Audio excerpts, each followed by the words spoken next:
दोस्तों, एक आम इंसान को अपनी कुंडली के बारे में नहीं पता होता।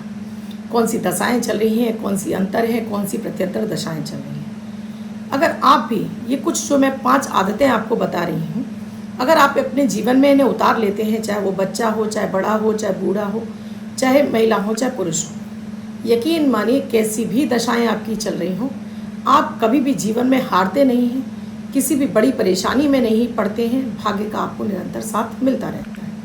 तो वो कौन सी 5 आदतें हैं जिन्हें आपको जीवन में बच्चे से लेकर बुजुर्ग तक शुरू से ही अपना लेते हैं तो भाग्य हमेशा निरंतर आपका साथ देता रहता है।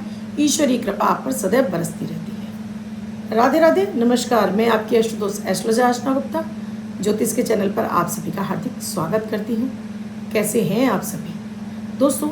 आप मेरे इस चैनल से नए जुड़े हैं, आपने अब तक चैनल को सब्सक्राइब नहीं किया है और आपको मेरे वीडियोस प्रतिदिन अच्छे लगते हैं और आप चाहते हैं कि मिलते रहें तो चैनल को सब्सक्राइब कीजिए, घंटी के बटन को ऑल पर करना बिल्कुल ना भूलें, जिससे मेरे 3:11 और 8 बजे वाले वीडियोस आपको समय से मिलते रहें। दोस्तों, हमारे जीवन में हमें हर ग्रह की आवश्यकता होती है, चाहे वो सूर्य हो, चाहे वो चंद्र हो, चाहे मंगल हो, चाहे शनि हो, चाहे राहु हो और चाहे गुरु हो, चाहे शुक्र हो। हर ग्रह की दशाएं, अंतर दशाएं, प्रत्यंतर दशाएं हमारे जीवन में चलती रहती हैं। ये जीवन चक्र में जैसे दशाएं चलती हैं, उनका हमारे जन्मांक में जैसे बैठे होते हैं, जिस ग्रह या जिस भाव के साथ में बैठे होते हैं, वैसा वो निरंतर हमको फल देते रहते हैं। जब भी हमारी 6, 8, 12 की दशाएं चलती हैं तो जीवन में मानसिक तनाव, अनएक्सपेक्टेड खर्चे, बेवजह ही तनाव, बेवजह के खर्चे, यानी कि जीवन में त्रस्तता बढ़ने लगती है, कर्ज है, परेशानियां हैं, रोग हैं, कि चारों तरफ से मुंह फैलाकर हमारे चारों तरफ घूमने लगती हैं। ऐसा ना हो, इसके लिए ये वीडियो आपको आज मिला है और आज से ही इसे शुरू कर दीजिए। इसके लिए न लग्न देखने की आवश्यकता है, न राशि। यकीन मानिए, आज आपके छोटे से बच्चे को, बच्चा है वो 2 साल का ही है, आदत डलवा देते हैं। कभी भी उस बच्चे को जीवन में चाहे कैसी भी कुंडली में दशाएं मार दशाएं, कोई भी विष दोष, केंद्र दोष, कोई भी दोष लगाओ, कभी उसको परेशान नहीं करेगा।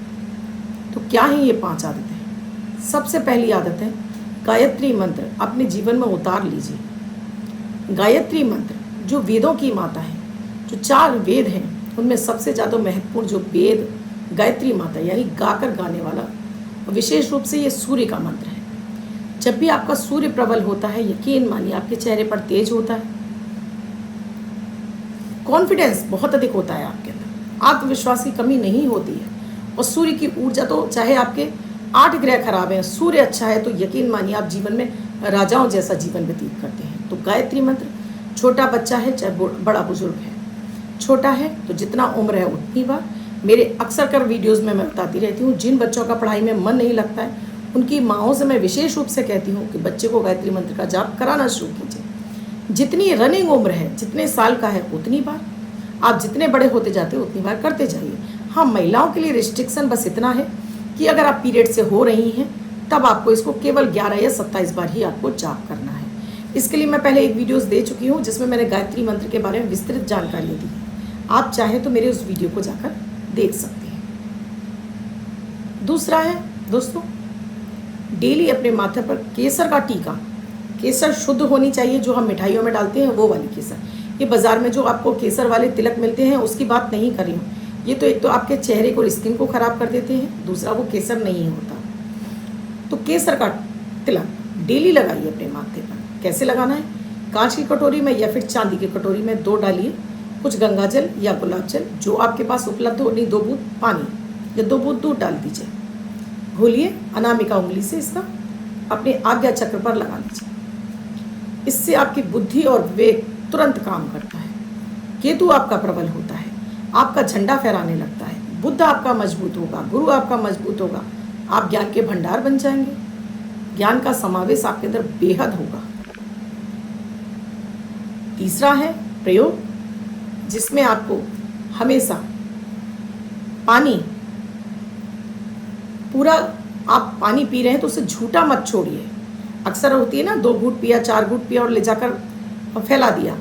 आप जो पानी पी रहे हैं, एक तो या तो कांच के गिलास में पी लीजिए, या जो पानी आपने अपने घर में रखते हैं उस पानी के अंदर आप चांदी का चौकोर टुकड़ा डालिए और इस पानी का सेवन कीजिए।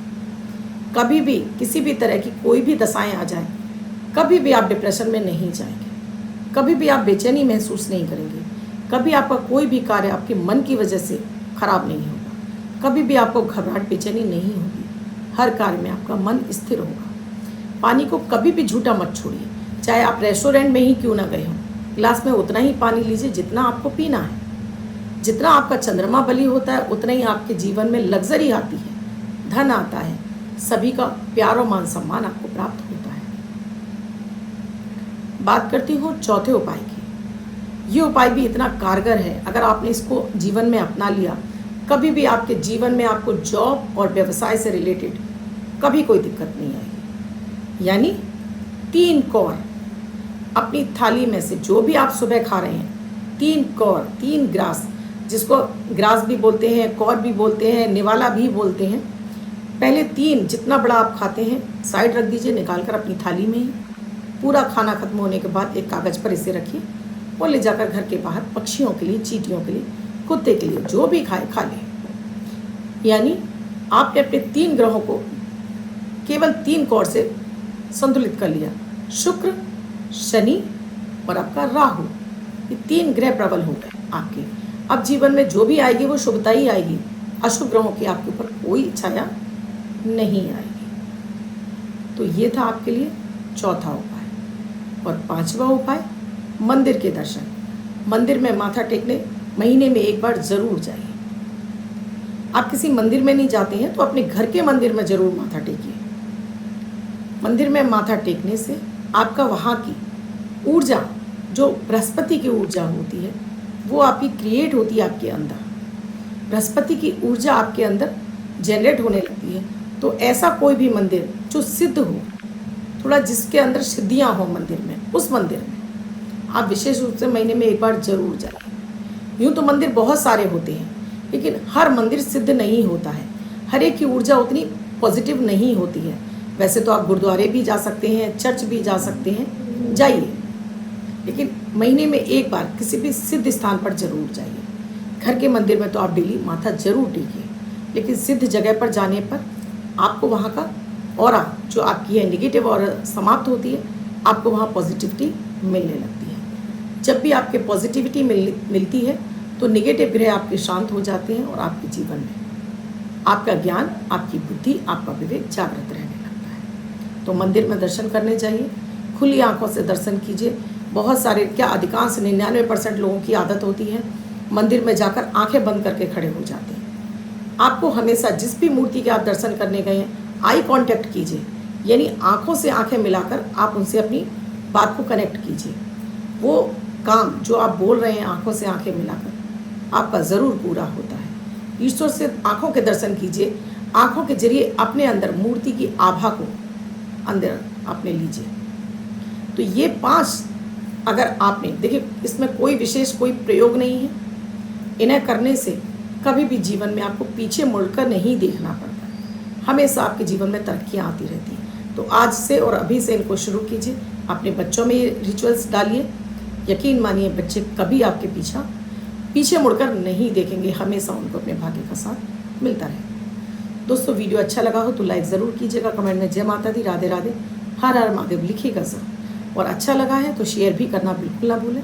कुंडली का विश्लेषण कराना चाहते हैं तो स्क्रीन पे नंबर दिए हुए हैं, आप कांटेक्ट कर सकते हैं। किसी भी तरह का यंत्र चाहिए तो उस यंत्र के लिए भी आप यहाँ पर कांटेक्ट कर सकते हैं। स्फटिक का शिवलिंग चाहिए या आपको गौमुख शंख चाहिए तो उसके लिए भी आप यहाँ पर मैसेज या कॉल के जरिए जान सकते हैं। धन्यवाद दोस्तों, आप भी स्वस्थ रहें, मस्त रहें, हमेशा अपने जीवन में तरक्की करें। कल फिर मिलूंगी ऐसे किसी महत्वपूर्ण विषय के साथ। धन्यवाद।